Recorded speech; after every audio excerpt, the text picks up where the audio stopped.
ಹೈದರಾಬಾದ್ ನಗರದಲ್ಲಿ ಇತ್ತೀಚೆಗೆ ನಡೆದ ಒಂದು ಘಟನೆ ದೇಶಾದ್ಯಂತ ಚರ್ಚೆಗೆ ಕಾರಣವಾಗಿದೆ. ಮಧ್ಯರಾತ್ರಿ ಸಾಮಾನ್ಯ ಮಹಿಳೆಯ ವೇಷದಲ್ಲಿ ರಸ್ತೆಗಿಳಿದ ಒಬ್ಬ ಮಹಿಳಾ ಪೊಲೀಸ್ ಕಮಿಷನರ್ ಕೇವಲ 3 ಗಂಟೆಗಳಲ್ಲಿ ಸುಮಾರು 40ಕ್ಕೂ ಹೆಚ್ಚು ಪುರುಷರಿಂದ ಕಿರುಕುಳಕ್ಕೆ ಒಳಗಾದ ಘಟನೆ ಸಮಾಜದ ನಿಜ ಸ್ವರೂಪವನ್ನ ಬಯಲಿಗೆಳೆದಿದೆ. ಅವರ ಸೇವಾ ಪಯಣ ಹಾಗೂ ಇತ್ತೀಚೆಗೆ ನಡೆದ ಆ ಅಂಡರ್ ಕವರ್ ಆಪರೇಷನ್ ಬಗ್ಗೆ ದೇಶಾದ್ಯಂತ ಈ ರೀತಿ ಕಮಿಷನರ್ ಇರಬೇಕು ಅನ್ನೋ ಚರ್ಚೆಗಳು ಶುರುವಾಗಿದೆ. ವೀಕ್ಷಕರೇ, ಪೊಲೀಸ್ ಇಲಾಖೆಯಲ್ಲಿ ಮಹಿಳಾ ಅಧಿಕಾರಿಗಳು ಇದ್ದಾರೆ ಅನ್ನೋದಕ್ಕಿಂತ ಅವರು ತಮ್ಮ ಕರ್ತವ್ಯವನ್ನ ಯಾವ ಮಟ್ಟಿಗೆ ನಿಭಾಯಿಸುತ್ತಾರೆ ಅನ್ನೋದು ಮುಖ್ಯ. ಅಂತಹ ಅಧಿಕಾರಿಗಳಲ್ಲಿ ಇವರು ಒಬ್ಬರು. ಇವರ ಕಠಿಣ ಆಡಳಿತ, ಶಿಸ್ತು, ಜನಸ್ನೇಹಿ ಪೊಲೀಸ್ ವ್ಯವಸ್ಥೆ ಮತ್ತು ಮಹಿಳಾ ಸುರಕ್ಷತೆಗೆ ಕುರಿತಾಗಿ ಹೆಚ್ಚು ಒತ್ತು ನೀಡುವ ಅಧಿಕಾರಿಯಾಗಿ ಅವರು ಗುರುತಿಸಿಕೊಂಡಿದ್ದಾರೆ. ಹಲವು ವರ್ಷಗಳಿಂದ ತೆಲಂಗಾಣ ಪೊಲೀಸ್ ಇಲಾಖೆಯಲ್ಲಿ ಸೇವೆ ಸಲ್ಲಿಸಿ ತಮ್ಮದೇ ಆದ ಛಾಪು ಮೂಡಿಸಿದ್ದಾರೆ. ಹಾಗಾದ್ರೆ ಯಾರು ಈ ಕಮಿಷನರ್ ಲೇಡಿ ಸಿಂಗಂ? ಅವರ ಹಿನ್ನೆಲೆ ಏನು? ರಾತ್ರಿ ನಡೆಸಿದ ಕಾರ್ಯಾಚರಣೆ ಹೇಗಿತ್ತು? ಬನ್ನಿ ಈ ವಿಡಿಯೋದಲ್ಲಿ ಕಂಪ್ಲೀಟ್ ಡೀಟೇಲ್ಸ್ ನೋಡೋಣ. ಕಮಿಷನರ್ ಯೋಜನೆಗೆ ಬೇಷ್ ಎಂದಿದ್ದ ಜನ, ಸೈಬರ್ ಕ್ರೈಮ್ಗೆ ಬ್ರೇಕ್ ಹಾಕಿದ್ದ ಲೇಡಿ ಸಿಂಗಂ. ಎಸ್ ವೀಕ್ಷಕರೇ, ಇವರ ಹೆಸರು ಸುಮತಿ, IPS ಅಧಿಕಾರಿ, ಹೈದರಾಬಾದ್ನ ಮಲ್ಕಾಜಿಗಿರಿ ಪೊಲೀಸ್ ಕಮಿಷನರ್. ಸಾಮಾನ್ಯವಾಗಿ ಹಿರಿಯ ಪೊಲೀಸ್ ಅಧಿಕಾರಿಗಳು ಕಚೇರಿಗಳಲ್ಲಿ ಹೆಚ್ಚು ಸಮಯ ಕಾಣಿಸಿಕೊಳ್ತಾರೆ ಅನ್ನೋ ಅಭಿಪ್ರಾಯ ಜನರಲ್ಲಿರುತ್ತೆ. ಆದರೆ ಸುಮತಿಯವರು ಅದಕ್ಕೆ ಭಿನ್ನವಾಗಿ ಕಾಣ್ತಾರೆ. ಅವರು ನೇರವಾಗಿ ಮೈದಾನಕ್ಕಿಳಿದು ಪರಿಸ್ಥಿತಿಯನ್ನು ಅರ್ಥ ಮಾಡಿಕೊಳ್ಳುವ ಅಧಿಕಾರಿಯಾಗಿದ್ದಾರೆ. ಪೊಲೀಸ್ ಇಲಾಖೆಯಲ್ಲಿ ಸೇವೆ ಸಲ್ಲಿಸುತ್ತಿದ್ದ ಅವಧಿಯಲ್ಲಿ ಮಹಿಳೆಯರ ವಿರುದ್ಧದ ಅಪರಾಧ, ಸೈಬರ್ ಕ್ರೈಮ್, ಡ್ರಗ್ಸ್ ಜಾಲ ಮತ್ತು ನಗರ ಭದ್ರತೆ ವಿಚಾರದಲ್ಲಿ ಹಲವು ಕ್ರಮಗಳನ್ನು ಕೈಗೊಂಡಿದ್ದಾರೆ. ಇತ್ತೀಚೆಗೆ ಮಲ್ಕಾಜಿಗಿರಿ ಪೊಲೀಸ್ ಕಮಿಷನರ್ ಆಗಿ ಅಧಿಕಾರ ಸ್ವೀಕರಿಸಿದ ನಂತರ ಪಾರದರ್ಶಕ ಮತ್ತು ಜನಸ್ನೇಹಿ ಪೊಲೀಸ್ ವ್ಯವಸ್ಥೆ ನಿರ್ಮಾಣ ಮಾಡುವುದು ನನ್ನ ಗುರಿ ಎಂದು ಹೇಳಿದ್ದರು. ಹೈದರಾಬಾದ್ ನಗರವನ್ನ ಈಗ 4 ಪ್ರಮುಖ ಪೊಲೀಸ್ ಕಮಿಷನರೇಟ್ಗಳಾಗಿ ವಿಭಜಿಸಲಾಗಿದೆ. ಅದರಲ್ಲಿ ಮಲ್ಕಾಜಿಗಿರಿ ಕಮಿಷನರೇಟ್ ಅತ್ಯಂತ ವೇಗವಾಗಿ ಅಭಿವೃದ್ಧಿಯಾಗುತ್ತಿರುವ ಪ್ರದೇಶಗಳಲ್ಲಿ ಒಂದಾಗಿದೆ. ಈ ಭಾಗದಲ್ಲಿ ಸೈಬರ್ ಅಪರಾಧ, ಡ್ರಗ್ಸ್, ಟ್ರಾಫಿಕ್ ಸಮಸ್ಯೆ ಮತ್ತು ಮಹಿಳಾ ಸುರಕ್ಷತೆ ದೊಡ್ಡ ಸವಾಲಾಗಿ ಪರಿಣಮಿಸಿದೆ. ಇದೇ ಹಿನ್ನೆಲೆಯಲ್ಲಿ ಸುಮತಿರವರು ಹಲವು ಹೊಸ ಯೋಜನೆಗಳನ್ನು ಜಾರಿಗೆ ತರಲು ಮುಂದಾಗಿದ್ದರು. AI ಆಧಾರಿತ ನಿಗಾ ವ್ಯವಸ್ಥೆ, ತ್ವರಿತ ದೂರು ನಿರ್ವಹಣೆ ಮತ್ತು ಮಹಿಳಾ ಸುರಕ್ಷತೆಗೆ ವಿಶೇಷ ಪ್ಯಾಟ್ರೋಲಿಂಗ್ ವ್ಯವಸ್ಥೆ ರೂಪಿಸುವ ಬಗ್ಗೆ ಕಮಿಷನರ್ ಪ್ಲಾನ್ ಅನ್ನ ರೂಪಿಸಿದ್ದರು. ಅದು ಜನಮನ್ನಣೆ ಗಳಿಸಿತ್ತು. ಹೇಗಿತ್ತು ಲೇಡಿ ಸಿಂಗಂ ಸುಮತಿ ಕಾರ್ಯಾಚರಣೆ? ಕಮಿಷನರ್ಗೆ ನಿನ್ ರೇಟ್ ಎಷ್ಟು ಎಂದ ಕಾಮುಕ. ವೀಕ್ಷಕರೇ, ಇತ್ತೀಚೆಗೆ ನಡೆದ ಒಂದು ಕಾರ್ಯಾಚರಣೆ ದೇಶವನ್ನೇ ಬೆಚ್ಚಿ ಬೀಳಿಸಿತು. ಮಹಿಳೆಯರಿಗೆ ರಾತ್ರಿ ಹೊತ್ತು ಹೈದರಾಬಾದ್ ನಗರ ಎಷ್ಟು ಸುರಕ್ಷಿತ ಎಂಬುದನ್ನು ನೇರವಾಗಿ ಪರಿಶೀಲಿಸಬೇಕೆಂದು ಸುಮತಿರವರು ನಿರ್ಧರಿಸಿದರು. ಅದಕ್ಕಾಗಿ ಯಾವುದೇ ಪೊಲೀಸ್ ವಾಹನ ಇಲ್ಲದೆ, ಯಾವುದೇ ಭದ್ರತಾ ಸಿಬ್ಬಂದಿ ಇಲ್ಲದೆ, ಸಾಮಾನ್ಯ ಮಹಿಳೆಯರಂತೆ ವೇಷ ಧರಿಸಿ ಮಧ್ಯರಾತ್ರಿ ರಸ್ತೆಗಿಳಿದು ರಾತ್ರಿ 12:30ರಿಂದ ಬೆಳಗಿನ ಜಾವ 3:30ರವರೆಗೆ ಅವರು ಬಸ್ ನಿಲ್ದಾಣ ಹಾಗೂ ರಸ್ತೆ ಭಾಗಗಳಲ್ಲಿ ಸಂಚಾರ ಮಾಡಿದರು. ಆದರೆ ಕೇವಲ 3 ಗಂಟೆಗಳಲ್ಲಿ ಸುಮಾರು 40 ಮಂದಿ ಪುರುಷರು ಅವರನ್ನ ಸಂಪರ್ಕಿಸಿ ಕಿರುಕುಳ ನೀಡಲು ಯತ್ನಿಸಿದರು. ಕೆಲವರು ಅಸಭ್ಯವಾಗಿ ಮಾತನಾಡಿದರೆ, ಇನ್ನು ಕೆಲವರು ಅನುಚಿತವಾಗಿ ವರ್ತಿಸಿದ್ದಾರೆ ಎಂಬ ಮಾಹಿತಿ ಹೊರಬಂದಿತ್ತು. ಇಲ್ಲಿ ದೊಡ್ಡ ಪ್ರಶ್ನೆ ಏನು ಗೊತ್ತಾ? ಒಬ್ಬ ಸಾಮಾನ್ಯ ಮಹಿಳೆ ಮಧ್ಯರಾತ್ರಿ ರಸ್ತೆಯಲ್ಲಿ ನಿಂತರೆ ಸಮಾಜ ಅವಳನ್ನು ಹೇಗೆ ನೋಡುತ್ತದೆ ಅನ್ನೋದು. ಒಬ್ಬ ಹಿರಿಯ IPS ಅಧಿಕಾರಿಯೇ ಸುರಕ್ಷಿತವಾಗಿರಲಿಲ್ಲ ಅಂದ್ರೆ ಸಾಮಾನ್ಯ ಮಹಿಳೆಯರ ಪರಿಸ್ಥಿತಿ ಏನಾಗಿರಬಹುದು ಅನ್ನೋ ಚರ್ಚೆ ಶುರುವಾಯಿತು. ಈ ಘಟನೆ ಕೇವಲ ತೆಲಂಗಾಣದಲ್ಲೇ ಅಲ್ಲ, ದೇಶಾದ್ಯಂತ ಮಹಿಳಾ ಸುರಕ್ಷತೆ ಕುರಿತು ಮತ್ತೊಮ್ಮೆ ಗಂಭೀರ ಚರ್ಚೆಗೆ ಕಾರಣವಾಯಿತು. ಘಟನೆಯ ಬಳಿಕ ಹಲವಾರು ಮಂದಿಯನ್ನ ಪೊಲೀಸರು ವಶಕ್ಕೆ ಪಡೆದರು.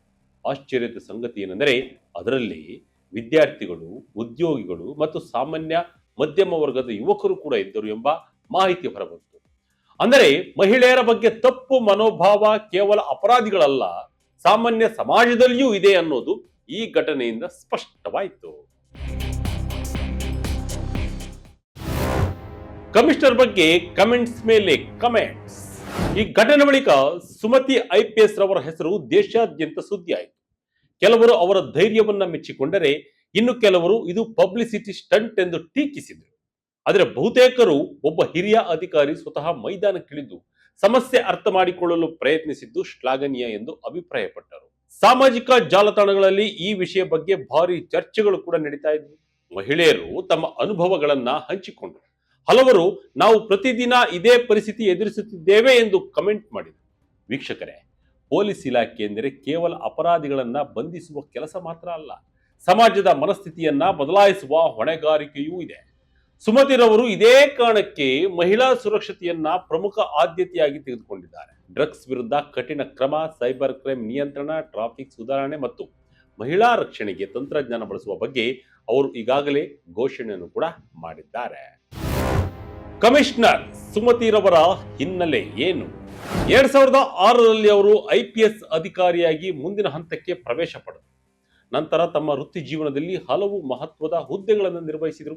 CID ಮಹಿಳಾ ರಕ್ಷಣಾ ಕೋಶದ DIG ಆಗಿಯೂ ಸೇವೆ ಸಲ್ಲಿಸಿ ಮಹಿಳಾ ಸುರಕ್ಷತೆ, ಅಪರಾಧ ತನಿಖೆ ಮತ್ತು ಕಾನೂನು ಜಾಗೃತಿ ವಿಷಯಗಳಲ್ಲಿ ಕೆಲಸ ಮಾಡಿದರು.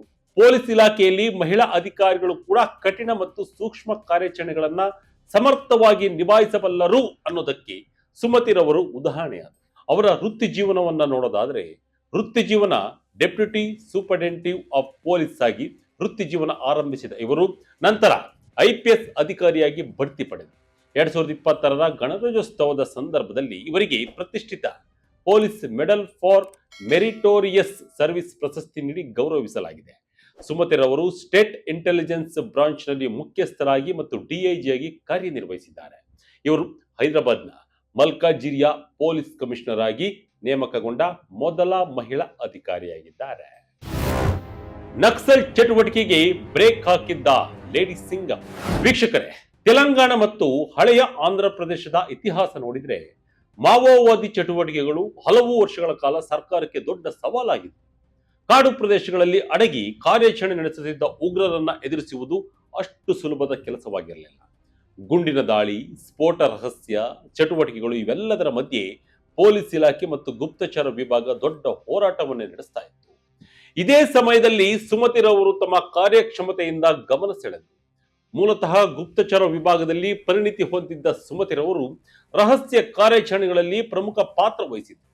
ಮೂಲಗಳ ಪ್ರಕಾರ ಪ್ರತಿ ಗುಪ್ತಚರ ಕೋಶದಲ್ಲಿ ಕೆಲಸ ಮಾಡುತ್ತಿದ್ದ ಅವಧಿಯಲ್ಲಿ ಅವರು ಹಲವು ಅಂಡರ್ ಕವರ್ ಆಪರೇಷನ್ಗಳನ್ನ ಯಶಸ್ವಿಯಾಗಿ ನಿರ್ವಹಿಸಿದ್ದಾರೆ. ಯಾವ ಪ್ರದೇಶದಲ್ಲಿ ಯಾವ ಉಗ್ರರ ಚಟುವಟಿಕೆ ನಡೆಯುತ್ತಿದೆ, ಯಾರ ಜೊತೆ ಮಾತುಕತೆ ನಡೆಸಬೇಕು, ಯಾರನ್ನ ಮುಖ್ಯ ವಾಹಿನಿಗೆ ತರಲು ಸಾಧ್ಯ, ಇದೆಲ್ಲದರ ಬಗ್ಗೆ ಅವರು ನಿಖರ ಮಾಹಿತಿಯನ್ನ ಸಂಗ್ರಹಿಸಿ ಕಾರ್ಯಾಚರಣೆಯನ್ನ ರೂಪಿಸ್ತಾ ಇದ್ರು. ಅವರನ್ನ ಮೊದಲಿಗೆ ವಾರಂಗಲ್ ಪ್ರದೇಶದಲ್ಲಿ ನಿಯೋಜಿಸಲಾಗಿತ್ತು. ಆ ಕಾಲದಲ್ಲಿ ವಾರಂಗಲ್ ಸುತ್ತಮುತ್ತಲಿನ ಭಾಗಗಳು ಮಾವೋವಾದಿ ಪ್ರಭಾವಕ್ಕೆ ಒಳಗಾಗಿತ್ತು. ಅಲ್ಲಿ ಕೆಲಸ ಮಾಡೋದೇ ದೊಡ್ಡ ಸವಾಲಾಗಿತ್ತು. ಆದರೆ ಸುಮತಿರವರು ಮೈದಾನಕ್ಕಿಳಿದು ಪರಿಸ್ಥಿತಿಯನ್ನ ಅರ್ಥ ಮಾಡಿಕೊಂಡರು. ಸ್ಥಳೀಯ ಜನರೊಂದಿಗೆ ಸಂಪರ್ಕ ಬೆಳೆಸಿದರು.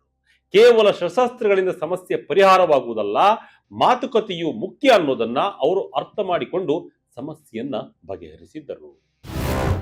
ದೇವೋಜಿ ಪ್ರಕರಣಕ್ಕೆ ಮಾತಿನಿಂದಲೇ ಅಂತ್ಯ ಹಾಡಿದ್ದರು. ವೀಕ್ಷಕರೇ, ಕಳೆದ 2 ವರ್ಷಗಳಲ್ಲಿ ನಡೆದ ಒಂದು ಬೆಳವಣಿಗೆ ಅವರ ಹೆಸರನ್ನ ಮತ್ತಷ್ಟು ದೊಡ್ಡ ಮಟ್ಟದ ಚರ್ಚೆಗೆ ತಂದಿತ್ತು. ಮಾವೋವಾದಿ ಚಳುವಳಿಯಲ್ಲಿ ಸಕ್ರಿಯವಾಗಿದ್ದ 591ಕ್ಕೂ ಹೆಚ್ಚು ನಾಯಕರು ಮತ್ತು ಕಾರ್ಯಕರ್ತರ ಶರಣಾಗತಿಯನ್ನ ಸುಮತಿರವರು ಮೇಲ್ವಿಚಾರಣೆ ಮಾಡಿದ್ದಾರೆ ಎಂದು ವರದಿಗಳು ಹೇಳ್ತವೆ. ಇದು ಸಾಮಾನ್ಯ ಸಾಧನೆ ಅಲ್ಲ. ಯಾಕೆಂದ್ರೆ ವರ್ಷಗಳ ಕಾಲ ಕಾಡಿನಲ್ಲಿ ಬದುಕಿ ಸರ್ಕಾರ ವಿರೋಧಿ ಹೋರಾಟದಲ್ಲಿ ತೊಡಗಿಕೊಂಡಿದ್ದವರನ್ನ ಮತ್ತೆ ಸಮಾಜದ ಮುಖ್ಯವಾಹಿನಿಗೆ ತರುವುದು ಅತ್ಯಂತ ಕಷ್ಟದ ಕೆಲಸವಾಗಿತ್ತು. ಅದರಲ್ಲೂ ದೇವೋಜಿ ಎಂಬ ಪ್ರಮುಖ ಮಾವೋವಾದಿ ನಾಯಕನ ಶರಣಾಗತಿ ಅತ್ಯಂತ ಮಹತ್ವದ ಕಾರ್ಯಾಚರಣೆಯಾಗಿ ಪರಿಗಣಿಸಲಾಯಿತು. ಪೊಲೀಸ್ ಅಧಿಕಾರಿಗಳ ಪ್ರಕಾರ ದೇವೋಜಿಗೆ ಆರಂಭದಲ್ಲಿ ಶರಣಾಗುವ ಯಾವುದೇ ಯೋಜನೆಗೆ ಇರಲಿಲ್ಲ. ಆತ ಮತ್ತೆ ಮುಖ್ಯವಾಹಿನಿಗೆ ಬರುವ ಪ್ರಶ್ನೆಯೇ ಇರಲಿಲ್ಲ ಅನ್ನೋ ಪರಿಸ್ಥಿತಿಯಲ್ಲಿದ್ದ. ಆದರೆ ಸುಮತಿರವರು ಸೂಕ್ಷ್ಮ ಮಾತುಕತೆಗಳ ಮೂಲಕ ಪರಿಸ್ಥಿತಿಯನ್ನು ಬದಲಿಸಿದರು.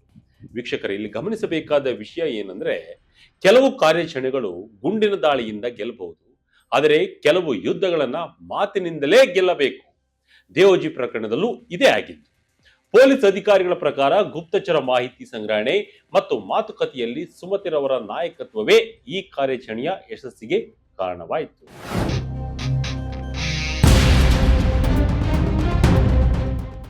ಒಟ್ಟಾರೆಯಾಗಿ ಹೇಳುವುದಾದ್ರೆ, ಸುಮತಿ IPS ರವರ ಕತೆ ಕೇವಲ ಒಬ್ಬ ಪೊಲೀಸ್ ಅಧಿಕಾರಿಯ ಕಥೆಯಲ್ಲ.